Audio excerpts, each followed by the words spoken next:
Rafaela's point of view. I can do the dishes. Basag niya sa katahimikan nang di na bumalik sina Saling, dahilan para maiwan kaming dalawa sa kusina. Hindi na. Ako na nito, kaya ko naman. Bakit ganito? Kanina lamang nang kasama namin ng mga bata, di naman ako nakakaramdam na matinding kaba.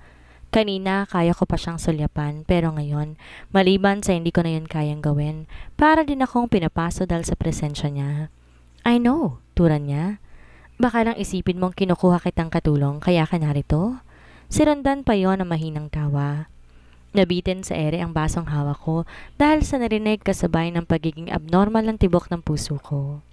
Gusto kong makita ang mukha niya pero wala akong lakas para harapin o sulyapan man lamang siya. Kagat ng ibabang labi na bumalik ako sa paghuhugas habang palihim na ikinakalma ang naghuhurumentado kong puso. Hindi naman, utal ko pang sagot. Umayos siya ng tayo at tumalukip-kip. Nakita ko yon sa gilid ng mga mata ko kaya kaysa kumalma para patuloy akong kinabahan lalo. Para kung batang may nagawang kasalanan at ngayon sa sermonan ng istriktang Auntie Lolita. Ang pinagkaiba lang kay Clint ako kinakabahan ngayon. Higit at abot langit ang kaba. Kung akala mo, ibabalik pa kita kay Vera, hindi na. Madiin niyang sabi. My heart somersaults inside. Kumalma ka naman oh. I hope you know what I meant. Sa amin ka na ulit? Dagdag niya pagkaraan. I don't want you to leave us again. Tuluyan akong natigilan. Mas lalong tumambol ang puso ko kasabay ng pagsikip nito. Binaba akong hawak na baso at tinarap siya ng tuluyan. Hindi ako umalis. Pinaalis mo ko? Sinalubong ko ang tingin niya para makita niyang seryoso ko sa sinabi ko kahit biglaan lang ang paglabas noon sa bibig ko. Pero mali. Mali palang patunayan ang sarili ko sa kanya dahil na magsalubong ang tingin namin parang hinigop ang lakas ko.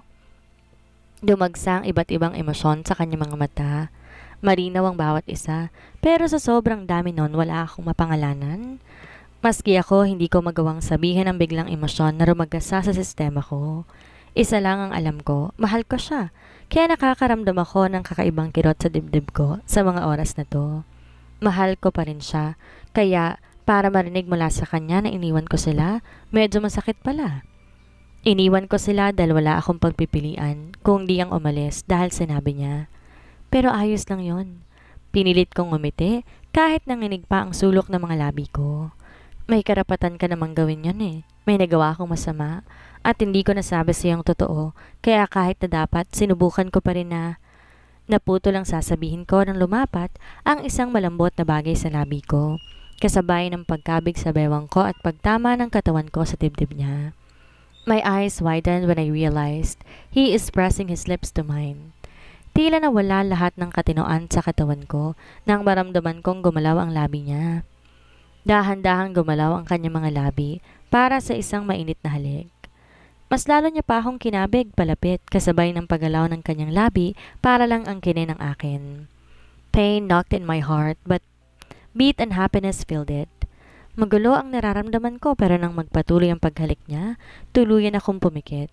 Hinayaang marunod sa bawat pagdampi at paglapat ng kanyang labi. Ang mabagal na ritmo ng kanyang halik ang siyang nagtutulak sa akin sa bangin ng emosyon. I feel his tongue pushing inside my mouth. He finds a way to get inside and touches mine. Wala sa sariling ko mawala ang impit na halinghing sa labi ko. Gusto kong kumapit sa kanya pero napigilan kong sarili ng maisip na basa ang kamay ko.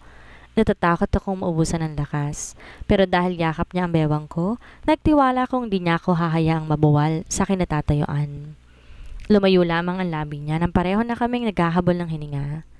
Hindi siya tuluyang lumayo. Ang kanyang bisig na natiling nakayakap sa maliit kong bewang, dahilan para matagpuan ko ang sarili na sobrang lapit sa kanya. To my surprise, he pulled me even closer to his body and crashed me into his arms. Di pa ako nakakabawi sa halik kanina. Ito naman ngayon na mahigpit niyang yakap. Masyadong mabilis ang tibok ng puso ko at mukhang hindi yon kakalma, lalo na ngayon na gantong paraan ng pagkakayakap niya. I ask you to leave but the truth is, I just want to hear that you wanted to stay, that you choose to stay. Mas tumigpit pa ang yakap niya dahilan para kapusin na naman ako ng hininga. I want you to say that you want to stay, kasi hindi kita pipilitin kung ayaw mo. Hindi ko gustong magmakaawa na manatili ka. I was lost. I couldn't accept that I was more than defeated at that day. I was a coward to accept the truth. I was scared to ask something from you when I have wronged you from the very beginning. Dahil sa yakap niya, naririnig ko na halos magkasabay ang tibok ng aming mga puso. Parehong mabilis at tila naghahabol. But I realize my foolishness now, Rafaela. I will never tell you to leave again. I will never push you away again. Dahil sa ayaw at sa gusto mo, pakakasalan mo na ako. Ang mabilis at tibok ng puso ay biglang tumigil dahil sa huling mga salita na aking narinig. Parang naramdaman ko ang pagtigil ng oras, kasabay ng pagtigil ng lahat ng bagay, maging ng aking paghinga. Ano? Utal kong tanong. Lumuwag ang yakap niya, pero muli na naman niyong humigpit pagkalipas na ilang segundo, na para bang alam niyang lalayo ako pag tuluyan niya akong pakawalan. I should ask you, but then, kabado siyang tumawa, habang yakap pa rin ako na mahigpit. I may kill myself if I heard a clear rejection from you. Kaya pakakasalan mo ko kahit hindi na ako magtanong. There is no turning back. Let's make this real. There's no pretending. I don't want a fake identity anymore. I want you. I want you. Saglit siyang huminga na malalim. Mariin ngunit maingat na hinalikan ang gilid ng noo ko. To marry me, Rafaela? And do you really think na gwapo ka na sa lagay na yan? Mabilis bumaling ang mga mata namin sa pinto ng cafe nang marinig ang pamilyar na boses ni Elvira.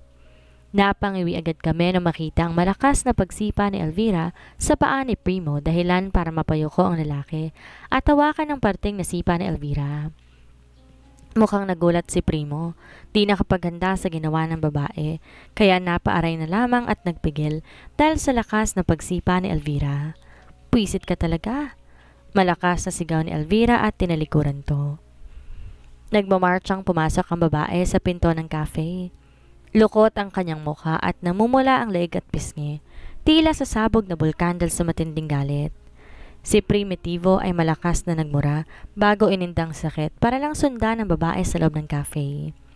Napukaw ang atensyon ng mga empleyado ng cafe. Ang waiter na nagpupunas ng mesa ay agad na lumayo na makita ang dalawa. Ganon ang thank you mo? Tanong ni Primo na bumuntot sa babae kahit halatang masakit pa rin ang paa dahil paika-ika itong lalakad. Just leave.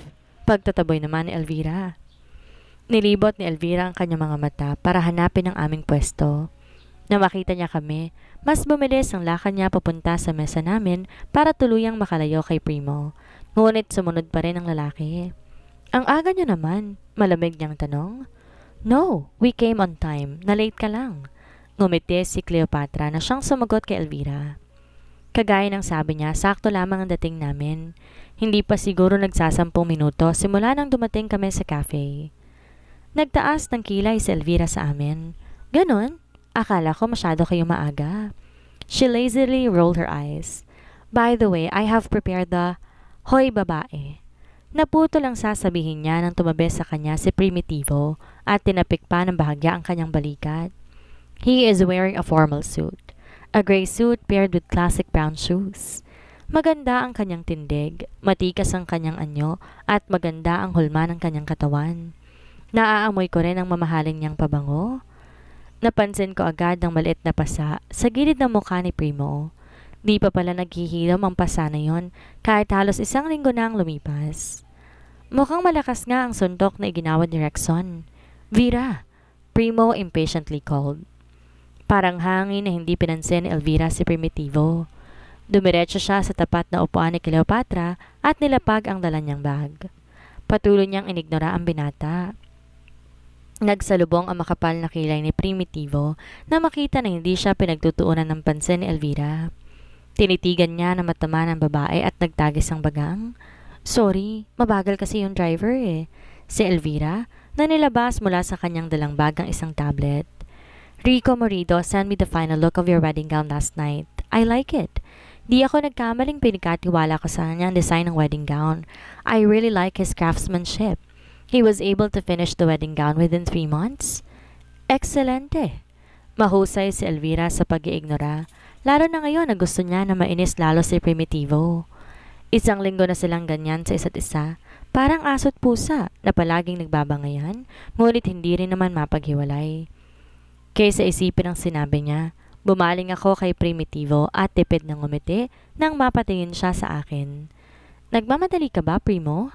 Mahina akong tanong at saglit pang nag-alangan na tawagin siyang Primo. Malalapit na kaibigan at kamag-anak lamang ang tumatawag sa kanya ng ganon, pero masyado naman yatang formal kung tatawagin ko siyang Primitivo. Gusto mong umorder muna? Baka hindi pa kayo nag-aalmasal ni Elvira, maupo ka muna. Aloko. Sinubukan niyang ngumiti, ngunit naging malamig iyon. Dahan-dahan siyang umiling at pilit pa ring pinapakita na ayos lang siya kahit na mukhang hindi na maganda ang kanyang mood. Thank you. Umiti siya at umiling. But I already have to go. I only dropped Vera here. May pupuntahan pa kasi akong meeting. Ganun ba? Sige, how about the take-out? Pilit ko pa rin sana kahit alam kong nagmamadali siya para sa importanteng lakad.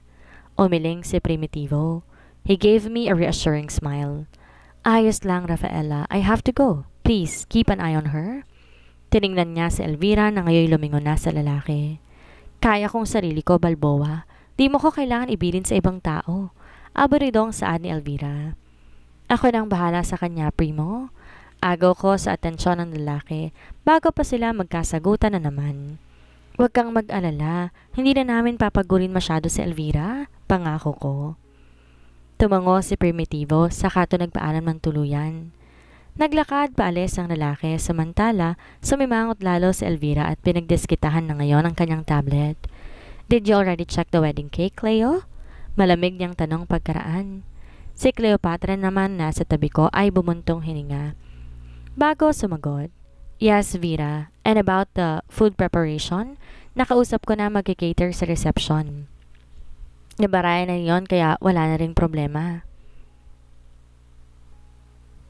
Good. How about the RSVP team? Maayos na bang date ang nakuha nila?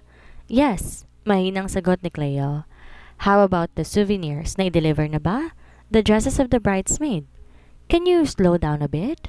Biglang pigil ni Cleopatra nang sunod-sunod na ang tanong ni Elvira. You're starting to stress over everything. Hindi yan makakabuti sa baby. Baka kumapano ka na naman. Mula sa pagserol sa kanyang tablet, inaasahan ko nang matitigilan siya dahil sa sinabi ni Cleopatra. Dahan-dahan niyang iniangat ang kanyang mga mukha. Sinalubong niya ang tingin namin at pabagsak na nilapag sa mesa ang hawak na tablet. Mas lalo pang naging madilim ang ekspresyon ng kanyang mukha. Elvira? Sinubukan kong kalmahin siya dahil alam ko na magagalit na naman siya. Pinanlakihan niya naman ako ng mga mata. I am trying to take care of myself, Cleo. I can also take care of my baby. And if you are worried that I might get stressed today, I can handle it. Don't worry. Stress is a normal thing in my everyday work. Sanay na ako. Aniya sa monotonong boses. Kahit na, buntis ka. Nagbabagong katawan mo.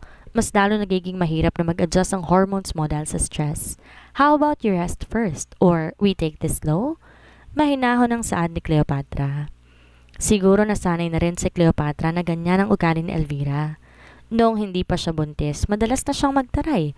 Kaya ngayong mataas ang hormone level niya, inaasahan talaga namin na mas magiging komplikado ang mood niya. Bilin din ng doktor na maging maingat ka. Iwasan mong ma-stress o magalit o kahit anong negatibong emosyon dahil masela ng pagbubuntis mo, Elvira. Di magandang pinapagod mong masyadong katawan mo dahil lang sa paniniwala mong sanay ka na. Dagdag ko pa. She groaned frustratedly. Seriously, Rafaela. Next day is your goddamn wedding. What do you expect from me? Ngayon pa ba naman ako magpapahinga at uupo kung kailan 2 araw na lang bago ang kasal mo? Nagpalitan kami ng tingin ni Cleopatra. Ramdam namin pareho na lalo lang na-frustrate si Elvira dahil sa pagpigil namin sa kanya. Kahit gustuhin namin magreklamo, nauuwi lang yon sa pagmamatigas ng babae. Kaya sa huli, pinili na lang namin ni Cleopatra ang tumahimik. Nag-aalala lang naman kami sa kalagayan niya ngayon. Walang araw na hindi niya pinapagod ang sarili. Palagi siyang abala sa pag-aasikaso sa kasal namin ni Clint, lalo pa nung di pa namin alam na buntis siya. Mas marami siyang oras pagurin ang sarili sa pagpaplano ng kasal. Ngayong alam na namin buntis siya, kahit hiniling ko sa kanya na wag munang tumulong sa paghanda sa kasal, hindi pa rin siya pumayag. Ayaw niyang makinig kahit kay Clint. Kung di pa namin nakausap si Primo, nahayaan lang muna si Elvira ang gawin ang gusto niya. Baka tuluyan ang nagkagulo. Lalo pat nag-aalala si Primo sa supling na dinadala ng babae. Ngunit simula nang malaman namin na nagdadalang tao siya, mas naging matigas ang ulo ni Elvira. Hindi siya napagsasabihan. Mabilis uminit ang kanyang ulo at ayaw na ayaw niyang kinokontra kahit na anong gusto niyang gawin. Nagtipa si Elvira sa kanyang cellphone. Hello, bati niya. This is Elvira Silverio. Yes? I received the letter from Mr. Rialonzo's office. I want to ask if the governor will attend the meeting too. Yes, Clint Silverio's wedding. Oh, okay. Glad to hear that. Mga mayayaman at kilalang personalidad ang kinuhang ninong at ninang sa kasal. Kahit ang governor inalok ang sariling maging ninong sa kasal namin ni Clint. Yun din ang dahilan kung ba't masyadong pressured si Elvira. Gusto niya na maging enggrande ang kasal namin ni Clint. Gusto niya na maging laman yon ng balita sa buong Pilipinas at hindi mapahiya ang mga Silverio kapag pinag-usapan ang kasalan na ito. Nung una, ayokong ganun ka-enggrande ang kasal, ngunit ano pa ba ang aasahan ko? Isang Silverio ang pakakasalan ko. Hindi lamang isang Silverio, kung hindi, si Clint Vasquez Silverio. Si Cleopatra na nasa tabi ko, inaabala ang sarili sa paghanap ng bandang tutugtog sa reception ng kasal. Nilabas niya ang kanyang cellphone at nagtipa na rin. Hello, Rizal? Sobrang hinhin ng boses ni Cleopatra nang bumati sa kausap.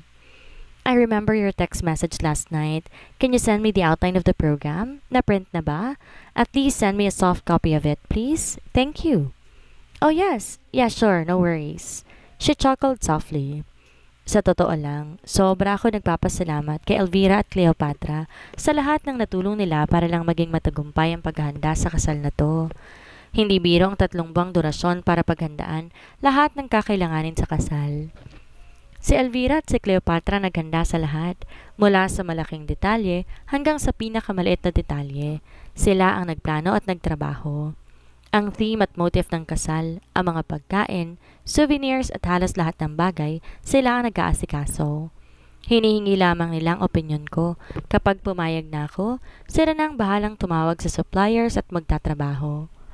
Hanggang ngayon, nahihiwagaan pa rin ako sa kalalabasan ng kasal. Sa sunod na araw ng kasal pero di ko pa rin alam kung ano nga bang naghihintay sa akin. Kahapon pa kami nag-usap na maaga kami ngayon sa cafe para sabay-sabay kami mag-almusal habang fina-finalize nila ang plano sa kasal namin ni Clint.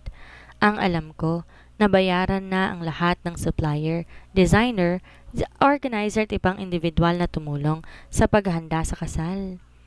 Tinatawagan na lamang sila ni Elvira at ni Cleopatra para alamin ang detalye at malaman kung handa ng lahat. The receptionist of Buor Resort sent me a message this morning. Untag ni Elvira pagkatapos niyang magtipa sa kanyang tablet. Dumating ang waiter, dala ang order namin. Binaba niya yon sa mesa. Anong sabi? Kuryoso kong tanong. Nasa resort na ang glam team. Kaninang madaling araw pa raw sila nag-set up. 4 na cabin ang pina-occupy ko.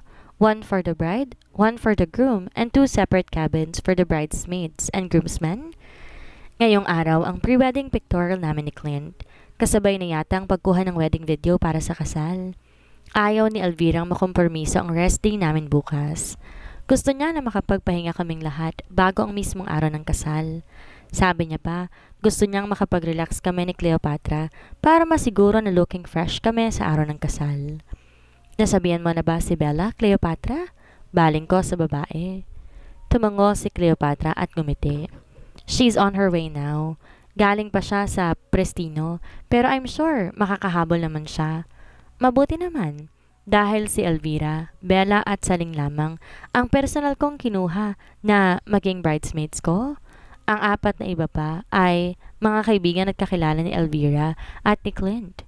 Sila ang pumili sa iba pa para lang makumpleto ang 7 bridesmaid na ipapare sa 7 groomsmen ng mga kaibigan ni Clint. Wala akong ibang kaibigan na maituturing kung hindi si Elvira at si Cleopatra.